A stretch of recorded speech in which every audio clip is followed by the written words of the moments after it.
Tu sais, qu'est-ce qui est étrange? Nous parlons sans cesse des baby boomers et des milléniaux. Nous disséquons la génération Z, comme s'il s'agissait d'une sorte de nouvelle espèce fascinante, mais il y a toute cette génération qui existe juste au milieu, à peine mentionnée, presque invisible. Génération X née à peu près entre 1965 et 1980.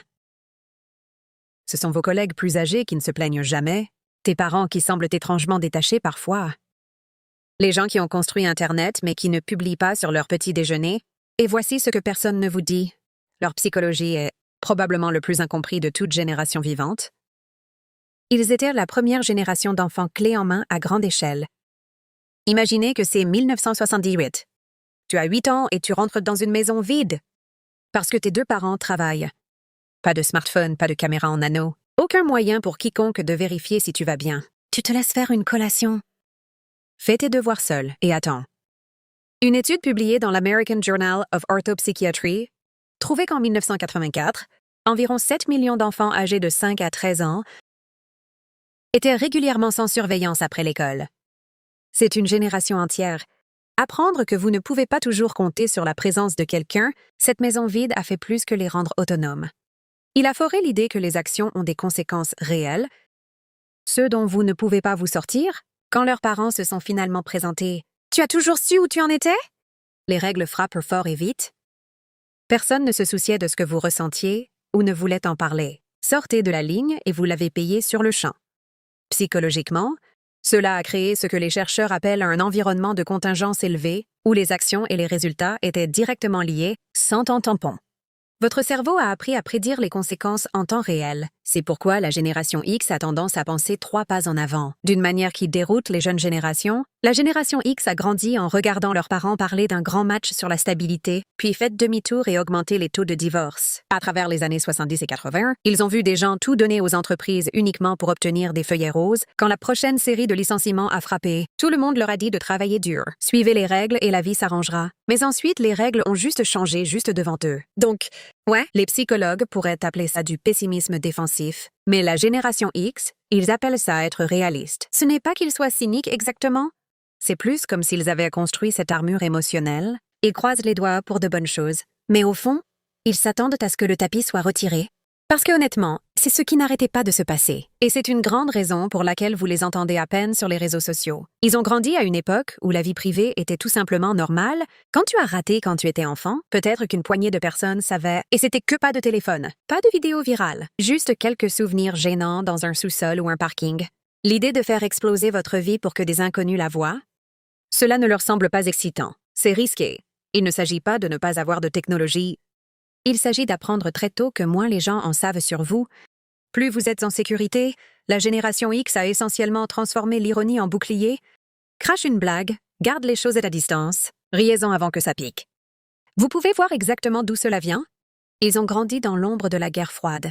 Quand les enseignants parlaient de guerre nucléaire, comme si c'était juste un autre jour de pluie, exercice de canard et de couverture à l'école, comme si un bureau sauverait n'importe qui. Quand les adultes agissent comme si tout allait partir en fumée, mais insistent aussi pour que tu ne t'inquiètes pas, vous vous habituez à avoir 2 idées contradictoires à la fois et tu apprends à garder un peu de distance juste au cas où. Mais voici ce qui est fascinant. Malgré tout ça, la génération X a développé une approche distinctive du travail qui se démarque aujourd'hui encore. Ils n'en parlent pas, ils ne publient pas à ce sujet. Ils le font simplement. Cette éthique de travail a été forgée tôt, à travers des emplois qui semblent presque archaïques maintenant, itinéraire papier à 5 heures du matin, ensachage des épiceries, fonctionnant dans les registres de restauration rapide, où vous deviez calculer le changement dans votre tête lorsque la machine est tombée en panne. Ce n'étaient pas des créateurs de CV, c'était des introductions brutes au monde des adultes, où un enfant de 12 ans pourrait être responsable de la diffusion des nouvelles à tout un quartier, ils surveillant leurs parents. La génération est détruite par la restructuration des entreprises, donc ils n'ont jamais cru à la loyauté de l'entreprise, mais ils sont farouchement fidèles à leurs propres compétences. Ils ne peuvent pas contrôler s'ils seront licenciés, mais ils peuvent contrôler s'ils sont la personne la plus précieuse de la pièce. Quand les licenciements se produisent, il y a ce paradoxe étrange au cœur de la psychologie de la génération X, ils sont simultanément la génération la plus indépendante et le plus discrètement collaboratif. Ils ne demanderont jamais d'aide. Comprenez-le, eux-mêmes font ça depuis qu'ils ont 8 ans, mais si vous avez besoin d'aide, ils se présenteront sans drame, sans publication sur les réseaux sociaux à ce sujet. Cela vient de la formation de liens étroits avec des amis par nécessité, quand les parents étaient absents. Et parlons de leur relation avec l'autorité, parce que c'est compliqué. Ils respectent la compétence. Pas de titre si vous avez gagné votre position grâce à des compétences réelles. Ils vous suivront n'importe où. Si vous êtes juste quelqu'un avec un titre de poste chic, qui ne sait pas ce qu'ils font, ils n'ont aucune patience. La génération X remet en question l'autorité. Parce qu'ils regardaient incompétents, les figures d'autorité prennent des décisions terribles, toute leur enfance. Du Watergate à l'Iran-Contra à la crise du sida maladroite. Ils ont été confrontés à de graves vents contraires économiques que leurs parents, génération, n'avaient pas expérimentés. Le plus jeune collège diplômé de la génération X, directement dans l'éclatement de la bulle.com. Les plus âgés atteignaient leur rythme. Lorsque la crise financière de 2008 a frappé, ils ont été traumatisés économiquement à plusieurs reprises. C'est pourquoi ils sont plus susceptibles d'avoir de multiples sources de revenus, non pas parce qu'ils sont entreprenants par nature, mais parce qu'ils ont appris que rien ne dure. La génération X a tendance à lutter avec ce que certains chercheurs ont identifié comme des modèles d'autonomie, qui frisent l'anxiété. Ils sont incroyablement capables de gérer les situations de crise, mais cette capacité vient souvent d'une réticence à dépendre des autres.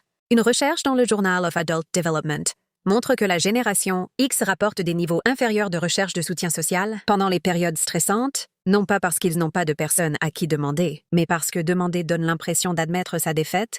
Cette autonomie s'étendait à la façon dont ils traitaient les informations avant que les connaissances sur Internet avaient un poids différent. La génération X a passé des heures dans les bibliothèques, à fouiller dans les tiroirs des catalogues de cartes, pour un seul livre qui pourrait contenir la réponse dont ils avaient besoin. L'information avait un coût physique. Cela demandait des efforts et du temps. Et à cause de cela, ils ont valorisé ce qu'ils ont appris différemment. Les psychologues cognitifs décrivent cela comme un encodage plus profond où les informations qui nécessitent des efforts pour être obtenues s'intègrent de manière plus permanente dans la mémoire. Ils ont appris à réparer les choses avec leurs mains, parce que c'est ce que vous avez fait. Lorsque votre chaîne de vélo a glissé ou que la télévision a clignoté, vous n'avez pas appelé un technicien. Vous avez renversé le vélo, vous avez de la graisse sur les mains et l'avez compris. Cela a construit une intuition mécanique, une conviction qu'avec suffisamment de patience et un tournevis, vous pourriez maîtriser le monde physique. Et maintenant, ils regardent leurs enfants grandir dans un monde complètement différent. Un avec des parents d'hélicoptère et une supervision constante, et les médias sociaux documentant tout. Ils ont accordé à leurs enfants l'attention qu'ils n'ont jamais eue, mais parfois ils craignent de les avoir rendus trop mous. Trop dépendants, trop visibles? Parce que dans la vision du monde de la génération X, être visible signifie être vulnérable. La vérité est que la génération X est peut-être la dernière génération qui comprend vraiment ce que cela signifie, être seul avec ses pensées, s'ennuyer pour résoudre les problèmes sans googler la réponse. Ils ne sont pas meilleurs que les autres générations. Juste différents façonnés par un moment unique de l'histoire. Quand l'ancien monde était en train de mourir et que le nouveau n'était pas tout à fait né, ils sont la génération pont. Et les ponts n'attirent pas beaucoup d'attention.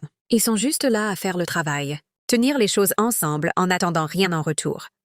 Et c'est peut-être la chose la plus de la génération X. Ne vous souciez pas si quelqu'un le remarque.